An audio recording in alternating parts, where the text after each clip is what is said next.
Hello welcome to D3K's little chef channel. இன்றைக்கி என்ன recipe பார்க்க போகிறோம்னா சூப்பரான தேங்காய் பால் சாதம் பார்க்கலாம். அதுக்கு ஒரு குக்கரில் 2 டேபிள் ஸ்பூன் அளவுக்கு நெய் அண்ட் 2 டேபிள் ஸ்பூன் எண்ணெய் சேர்த்துக்கலாம். எண்ணெய் அண்ட் நெய் நல்லா சூடானதுக்கப்புறமா நம்ம ஸ்பைசஸ் எல்லாத்தையும் ஆட் பண்ணிக்கலாம். பட்டை, லவங்கம், ஏலக்காய், பிரிஞ்சி இலை, கிராம்பு இதெல்லாம் ஆட் பண்ணிவிட்டு நல்லா பொரியிற வரைக்கும் நம்ம வெயிட் பண்ணலாம்.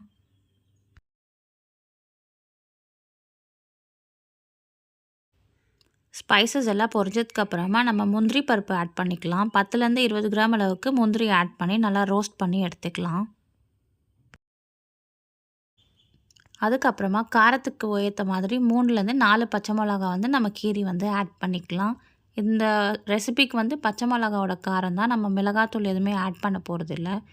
பச்சை மிளகா நல்லா பொரிஞ்சதுக்கப்புறமா ஒரு கொத்து அளவுக்கு நம்ம புதினா இலை ஆட் பண்ணிக்கலாம். ஆட் பண்ணும்போது நமக்கு ஃப்ளேவர் நல்லாயிருக்கும். அதுக்கப்புறமா 4 பெரிய வெங்காயத்தை நல்லா ஸ்லைஸ் பண்ணிவிட்டு நம்ம ஆட் பண்ணிக்கலாம். வெங்காயம் ஆட் பண்ணிவிட்டு 2லேருந்து 3 நிமிஷம் வரைக்கும் நல்லா வதக்கி எடுத்ததுக்கப்புறமா 2 டேபிள் ஸ்பூன் அளவுக்கு இஞ்சி பூண்டு பேஸ்ட்டு நம்ம ஆட் பண்ணிக்கலாம். ஆட் பண்ணி பச்சை வாசம் போகிற வரைக்கும் நல்லா வதக்கி எடுத்துக்கலாம். நம்ம போட்ட இஞ்சி பூண்டு பேஸ்ட்டோட பச்சை வாசம் போனதுக்கப்புறமா ஒரு கை அளவுக்கு கொத்தமல்லி இலை ஆட் பண்ணிவிட்டு நல்லா மிக்ஸ் பண்ணி எடுத்துக்கலாம். நான் இன்றைக்கி 2.5 கப் அளவுக்கு பாஸ்மதி அரிசி எடுத்திருக்கேன். 1 கப் அரிசிக்கு நம்ம 2 கப் அளவுக்கு தண்ணி ஊற்றிக்கணும். தண்ணியோ இல்லாட்டி தேங்காய் பாலோ இதுதான் நமக்கு மெஷர்மெண்ட்டு. ஸோ நான் இன்றைக்கி 2.5 கப் எடுத்திருக்கிறதுனால நான் 5 கப் அளவுக்கு நான் தேங்காய் பால் ஆட் பண்ணிக்கிறேன். தேங்காய் நான் ஒரு முழு தேங்காவும் அண்ட் பாதி தேங்காவும் எடுத்திருக்கேன். அதாவது 1.5 மூடி அளவுக்கு தேங்காய் எடுத்து அதில் நான் பால் எடுத்து ஆட் பண்ணிக்கிறேன். இந்த ஸ்டேஜில் தேங்காய் பால் ஆட் பண்ணிவிட்டு நம்ம மூடி போட்டு மூடிடலாம். ஒரு வாட்டி மிக்ஸ் பண்ணிவிட்டு நல்லா ஒரு கொதி வர வரைக்கும் நம்ம வெயிட் பண்ணலாம். எனக்கு கரெக்டாக 5 கப் அளவுக்கு தேங்காய் பால் கிடச்சிச்சு. உங்களுக்கு சப்போஸ் 4 கப்பு இருக்குது அப்படின்னா நீங்கள் மிச்சம் இன்னும் 1 கப்புக்கு நீங்கள் தண்ணி ஆட் பண்ணிக்கலாம், தப்பு கிடையாது. நீங்கள் யூஸ் பண்ணுற தேங்காய் சைஸை பொறுத்து உங்களுக்கு பால் கிடைக்கும். இப்போ பார்த்திங்கன்னா ஒரு கொதி வந்துடுச்சு. வந்ததுக்கப்புறமா நான் ஆல்ரெடி 10 நிமிஷம் பாஸ்மதி அரிசியை ஊற வச்சு வச்சுருந்தேன் தண்ணியில். அதை இந்த ஸ்டேஜில் ஆட் பண்ணிவிட்டு 2 டேபிள் ஸ்பூன் அளவுக்கு உப்பு ஆட் பண்ணிவிட்டு நல்லா மிக்ஸ் பண்ணிவிட்டு ஜஸ்ட் குக்கரோட மூடியை போட்டு நல்லா தேங்காய் பால் அண்ட் அரிசி ஒன்று சேர வேக வைக்கிற வரைக்கும் நம்ம வெயிட் பண்ணலாம்.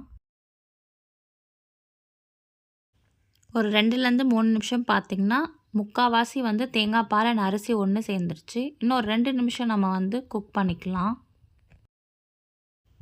இப்போ பார்த்தாலே தெரியுது நம்ம போட்ட அரிசி அண்ட் தேங்காய் பால் நல்லா அப்சர்வ் ஆகி ஒன்றாகிடுச்சு. இந்த ஸ்டேஜில் நம்ம 1 டேபிள் ஸ்பூன் அளவுக்கு நெய் ஆட் பண்ணிவிட்டு கொஞ்சமாக புதினா அண்ட் கொத்தமல்லி மேலே ஜஸ்ட் தூவிட்டு குக்கரை நம்ம மூடி போட்டு மூடிட்டு விசில் போட்டுடலாம். விசில் போட்டதுக்கப்புறமா நம்ம ஃப்ளேமை சிம்மில் வச்சிடலாம். கரெக்டாக 10 மினிட்ஸ் சிம்மில் வச்சுட்டு நம்ம ஃப்ளேம் ஆஃப் பண்ணிடலாம். இதுக்கு விசில் எதுவுமே விட வேண்டாம்.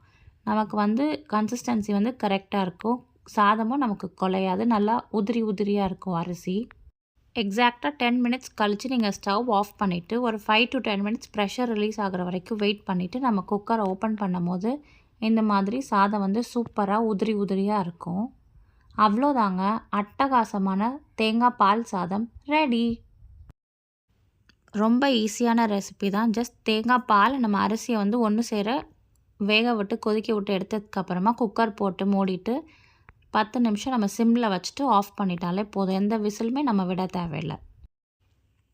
சிம்பிளான ரெசிபி, பட் டேஸ்ட்டு சூப்பராக இருக்கும். உங்களுக்கு பிடிச்ச சைட் டிஷ்ஷோடு நீங்கள் சர்வ் பண்ணலாம். சிக்கன், மட்டன் இல்லை வெஜிடேரியன் சைட் டிஷ் வச்சு கூட நீங்கள் சர்வ் பண்ணலாம். இந்த வீடியோ உங்களுக்கு பிடிச்சிருந்துச்சுன்னா லைக் பண்ணுங்கள், ஷேர் பண்ணுங்கள், சப்ஸ்கிரைப் பண்ணுங்கள் அண்ட் கண்டிப்பாக ட்ரை பண்ணிவிட்டு கமெண்ட்டில் சொல்லுங்கள். Thank you, bye. Have a good day.